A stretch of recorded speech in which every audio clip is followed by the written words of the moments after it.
Do ERGs even matter anymore? I had to read that off the screen because apparently there is a Reddit thread that is called that, that is debating, do ERGs even matter anymore? I don't know whether it's a post-Trump appointment thread, maybe it is. But anyway, there's something about, there is discussions based on what's happened in the world of DEI about ERGs. Are they even relevant anymore? And why do so many of them seem to struggle or even fail, if I use that term? So I'm going to talk about, maybe why that sort of discussion is here, how you can reposition your ERG to not just be like some addition to the business that is like a sort of take it or leave it, doesn't really make a difference. So this is ERG Strategy, the channel that brings you tips, tools, advice, practical help to actually create effective, engaged employee resource groups. So if that is what you are here for, you are in the right place. So I got the idea for this video because I went onto vidIQ. Those of you that are in the YouTube world know what vidIQ is, right? It suggests what people are looking for on YouTube. And apparently there is a Reddit thread that is called Do ERGs Even Matter Anymore? And apparently it's getting heated discussion. I probably should have looked into that before I got into this, but I thought I haven't got time to go delving into Reddit.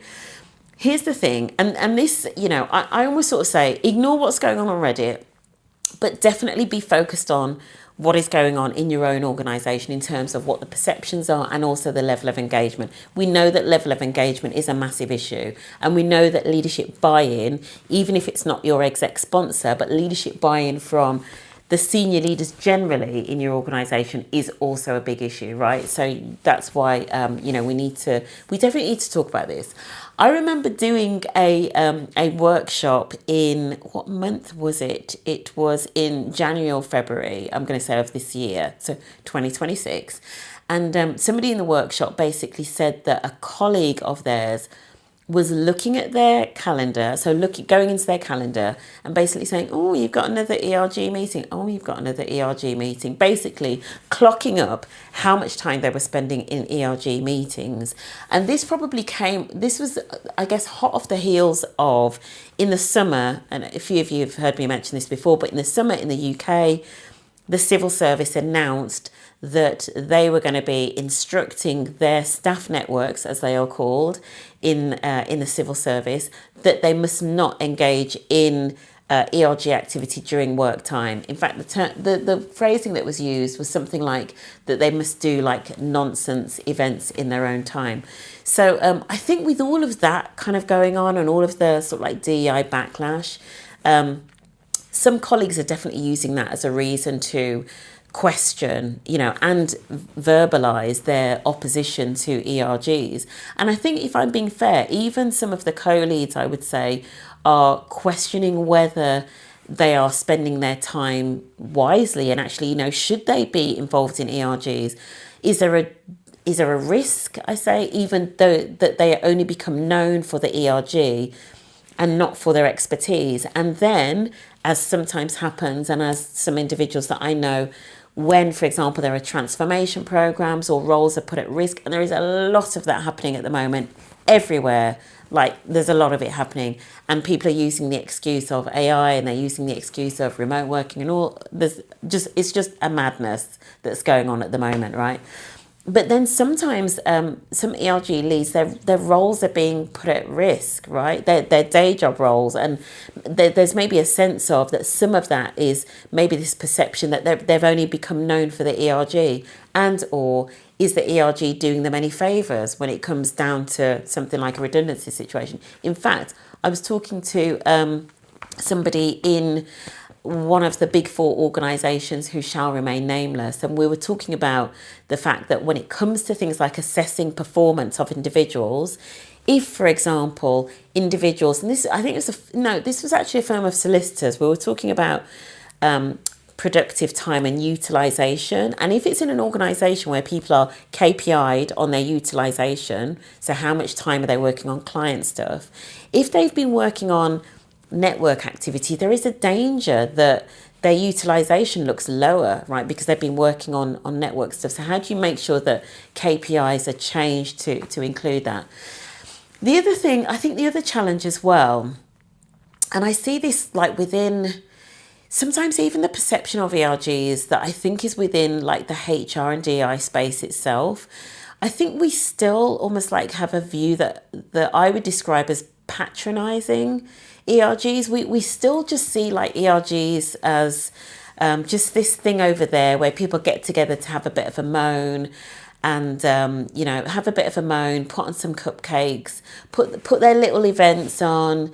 Maybe they're given a little bit of budget and they're just over there on the side, and it's kind of like just to keep them happy. Now, don't get me wrong, I think some of that is probably true. And I think a lot of networks, and this is why I have the maturity assessment. And if you haven't done the maturity assessment yet for your network, please go and do it. The link will be below, and it's a free online tool. I think that we've got this vicious cycle sometimes where networks do operate like that. They're perceived as that, and they just get stuck in that low level, kind of low grade, low value add in terms of to the wider organisation. And that really is a shame. And so, when we have got then discussions like do ERGs even matter anymore? If your ERG is stuck in that kind of like community building, it's kind of just seen like as a social club. I did a whole video on that. If your ERG is literally just seen as a social club that gets people together and has no real business output, especially in 2026 with the challenges we've got, then yes, I'm not surprised people are debating do ERGs even matter anymore, because people are like, there's a lot of change going on and there's a lot of challenges and there's a lot of business priorities. Why should people be given time during the day to go and do non-value adding work that is not contributing to the bottom line? This is what people are thinking. So you got to be really careful. Like, this is not the time to stay at that lower level of the maturity model and just kind of like get together for a good time. This is the time to demonstrate as a network that you offer real value. So in terms of why do so many ERGs have that perception? It's because they are stuck in that lower level of not actually doing any impactful work, right? So you're not getting involved in policy change that impacts on, your colleague group and maybe the wider organisation. You're not getting involved in process improvement, so how things are actually done in the business. You're not getting involved in the actual product or service delivery out to customers that maybe share the same lived experience as you. Those last three things: policy, process, product and service. Like, remember it: policy, process, product and service. When as an ERG you start to shape those things, that's when nobody can tell you that your ERG is irrelevant, right? Because you're now very clearly operating in a space that makes a difference to the organisation, and that is what you've got to do. And this is where you'll get some advice when you do the ERG maturity assessment score, but this is why you need to be talking to your sponsor. If you think your ERG is irrelevant, you need to have a conversation with your sponsor, and your sponsor needs to help you to bridge that gap from just like this community-based, like kind of club that's like cozy, stretching you all out into kind of like a bit more like growth outside of your comfort zone, into doing things, working with other teams. Now this is not I'm not telling anybody to go and get a second job, right? But what you need to become good at is you need to become good at influencing, and you need to almost become like consultants around the organization that are helping to shape the organisation in a way that brings your like diverse lived experiences into what the organisation does, right? That is basically what you are trying to achieve as an ERG, right? That's how you bring this kind of wider benefit to the organisation.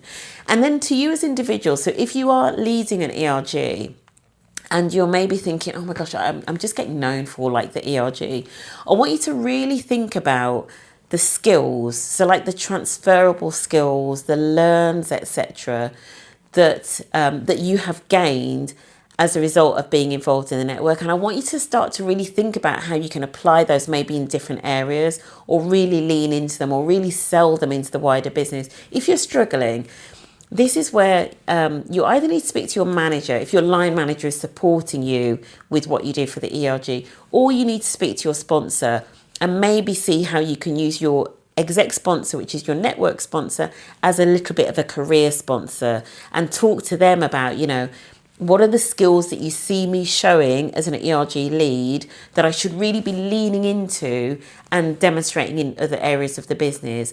And maybe that exec sponsor can help you connect to other potential career sponsors, right, who you can demonstrate your broader leadership skills to, so that you don't just get pigeonholed into like this ERG and nothing else, and that people actually see the benefit. So those are the things that I would mention. The other thing I would say is, and this links to you as an individual, but also potentially of the ERG, you need to start collecting your receipts, right? Receipts as in you've done good work, you've made a difference, you've got impact. You need to start like kind of almost like collecting this little book of this is the impact that we've made, so that when you bump into a senior leader by the coffee machine, you know what you're saying to them. You can sort of say, hi, I'm such and such. I lead the XYZ network.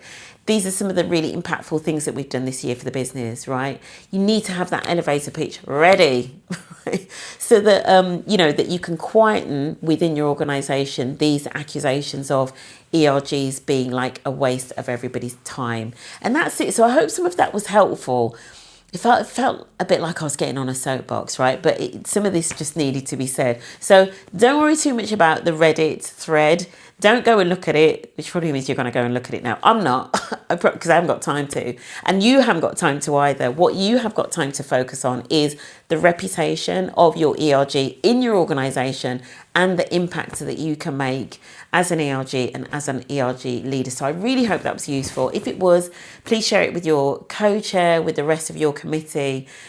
New videos every week. I'm really trying my best, people. So give it a thumbs up if it was really useful, or leave a comment with some more ideas of what you would like to see in terms of content.